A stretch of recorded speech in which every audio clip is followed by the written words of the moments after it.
Благодаря ви, госпожо председател. Уважаеми господин министър, Ваше превъзходителство, уважаеми дами и господа, бих искал от все сърце да благодаря на организаторите на конференцията на Софийският форум и на Българската академия на науките за поканата и за възможността да разменим мненията по предизвикателствата към сигурността в региона на Балканите и Черноморският регион. Но доколкото речта ми е написана на английски, ще говоря на английски, но след това пак може да се върнем към българският. Before going into details in any topic, it would be wise to define the terminology of this topic, which is very important, and what's currently happening in Ukraine is a war. It has nothing to do with an international conflict, political, ideological, interethnic, language-based, or whatsoever. This war is unleashed by Russia against Ukraine, and Russia wages not a conventional war, but rather a hybrid one. I share the evaluation here given by Mr. Minchev. It means that along with the direct military aggression, which has resulted in annexation of Crimea and occupation of some areas of Donetsk and Luhansk regions, Russia conducts subversive activities against Ukraine's sovereignty and territorial integrity, political unity, economic sustainability, social cohesion, energy security, information reliability, image of the international area, etc. This is a classic situation when one considers that in war all means are good. Reasons why Russia has started this war are embedded in Russian leadership's primitive perception of the world as a place for power games, dividing lines, spheres of interest, gray zones, etc. This war has blown up the very foundations of the international law, which had been carefully built, maintained throughout the 20th century. We have the United Nations Charter, the Helsinki Final Act, and a number of other fundamental auxiliary documents to run business in the international scene in a civilized way. We have the United Nations, the OSCE, the Council of Europe, and other elements to help us on this. But no one can feel secure and rely on justice rather than on power now. Russia has destabilized not only Ukraine, but also the whole Euro-Atlantic space. State-sponsored terrorism has got a new impetus and predictably will one day get out of control of its sponsors. And this will be a particularly scary scenario. For Ukraine, this war has resulted in illegal annexation of a big part of our territory, where currently locals, be it ethnic Ukrainians, Crimean Tatars, or anyone else who refuse to recognize the Anschluss and to submit to Russian occupation authorities, face human and civil rights abuse, are intimidated, assaulted, and forced out of the peninsula. As a result of Russia's incursion into the eastern regions of Ukraine, there were about 1,050 dead among our military. Yet, this number is not final, as terrorists do not allow access to place of major clashes. Casualties among civilians are hard to evaluate precisely for the same reason. About 4,000 military have been wounded and many have become disabled. The vast area, with almost 10 million population, is severely damaged. Infrastructure, industrial and agricultural complexes are destroyed. Institutions are closed or replaced with quasi-institutions which have no legitimacy and resources to meet people's needs. Apart from living in total insecurity, locals are left without shelter and income and are often forbidden to leave the area.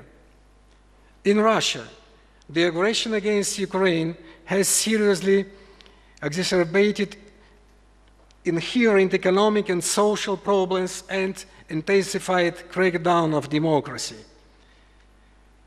Sadly, two related nations, Ukrainians and Russians, have been divided for the generations, as it will be hard for the Ukrainians to forget this bloodshed. How we assess the chances for a peaceful solution of the crisis? The situation is very serious. Despite allegations of Russia's leadership that there are hotheads in Kiev who can't wait to flex muscles and defeat Moscow in an open military conflict, this is not true. We seek a peaceful solution, but we are not sure that Russia wants this peaceful solution. But we have very serious doubts whether Russia wants a peaceful solution, and the latest developments show this. There are strong arguments. Please show the slides if possible. These arguments were given by our ambassador to the United Nations yesterday, by the UN security session. And you can see here some pictures. There are Russian military technique, tanks. Further, please, next slide.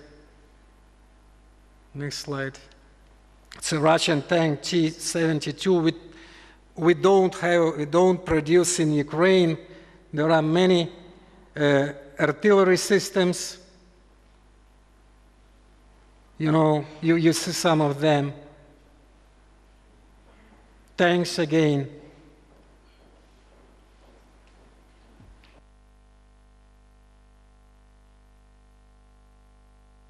Shells.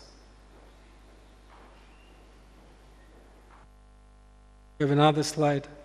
Okay, anyway, so modern artillery systems like Panzer, we don't have such a system in Ukraine. Again, we do not produce them.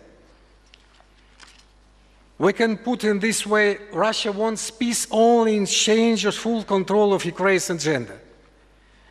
If Moscow got such control, it would leave us alone, maybe even within international recognized borders. But we would be deprived of sovereignty and independence to choose a vector of our development and left in a gray zone. This is a death for a state and for a nation, and it is unacceptable. Thus, the peaceful solution can be found through the negotiations where Russia would face not just Ukraine, but rather a conglomerate of nations that support Ukraine in its fight for sovereignty and independence. Russia's aggression against Ukraine and the territorial order must receive a united response of Ukraine and the international community. That's why we promote all possible multilateral formats of communication with Russians. Are we facing a new frozen conflict? If the international community, I mean all of it, does not wake up and realize how much serious blow to the international order we face and does not back up Ukraine with tangible efforts, we may have a new frozen conflict. Moreover, in this case, one day a new frozen conflict may pop up in every single part of the world where Russia has an interest. Which strategy should Europe pursue to strengthen Ukraine and defuse the situation? To avoid gloomy scenarios, Europe should embed for the following elements of its strategy towards Ukraine and Russia's aggression. To stand by Ukraine in negotiations with Russia. To keep increasing political and economical pressure on Russian leadership. This pressure should have at least a medium-term effect. To provide Ukraine with relevant assistance to boost its defense capabilities.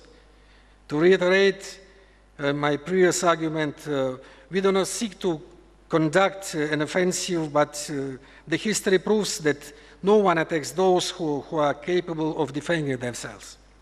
To provide Ukraine with relevant assistance to boost reforms, Ukraine must become a success story and pattern setter in the region. This is a nightmare for the Russian leadership, but this is the best formula not only for the reintegration of Crimea and Donbass, but only for the revival of Russia.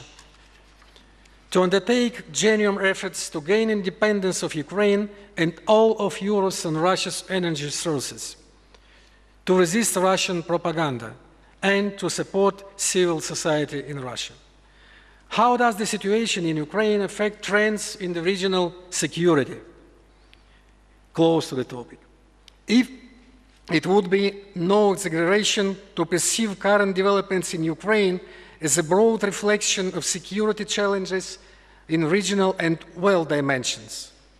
We highly value Bulgaria's support and respect for Ukraine's territorial integrity within its internationally recognized borders, condemnation of Crimea's occupation. The development of a solid and unified answer to Russia's call to the modern international security system is of high importance. The fight in Ukraine is the fight for our political independence, sovereignty, and territorial integrity. It is also a fight against the policy of revisionism and its, in the 21st century, expansionism and neglecting of the international law. Ukraine considers the maintainance of peace, stability, and cooperation in the Black Sea region as an important element of collective efforts to create common space of equal and invisible security for all states of Euro-Atlantic space without exceptions. In times of foreign military aggression and Crimea's occupation, Ukraine does its best to intensify both its participation to the regional multi-branch system and agreements and arrangements in the field of security, as well as bilateral relations with regional partners. Ukraine reaffirms its full support of the expansion of existing partnership and cooperation within the Organization of the Black Sea Economic Cooperation and Guam. We attach a great importance to supporting regional dialogue in the spirit of trust, respect, and beneficial cooperation. We believe in the importance of further promotion of regional cooperation and the expansion of existing partnership for the means of secure regional environments. EU dimension of Black Sea states is crucial for intensifying either their EU full-fledged membership cooperation or recently initiated EU association process. Separatism, domestic and foreign sponsored terrorism are threats to regional security and stability that would be urgently and commonly addressed. Transnistria, South Ossetia, and Abkhazia became the symbols of Russia-led regional wars for stability at its borders and protection of Russian-speaking minorities. Russia's aggression against Ukraine is another dramatic reminder of 2008 tragic events in Georgia. We reaffirm our full support for Georgian sovereignty and territorial integrity within its internationally recognized borders, and we stand for the settlement of the conflict on Georgian territory based on the principles and norms of international law. A recent NATO summit in Newport consolidated alliance efforts in updating its approaches towards the global calls to regional and international security, revise existing commitments in strengthening NATO abilities and capabilities. Ukraine calls for intensifying bilateral and multilateral dialogue within NATO military program and civic activities. These actions will effectively define ways to overcome existing stability goals and will successfully contribute to the prevention of future security challenges. Thank you very much. Благодаря ви.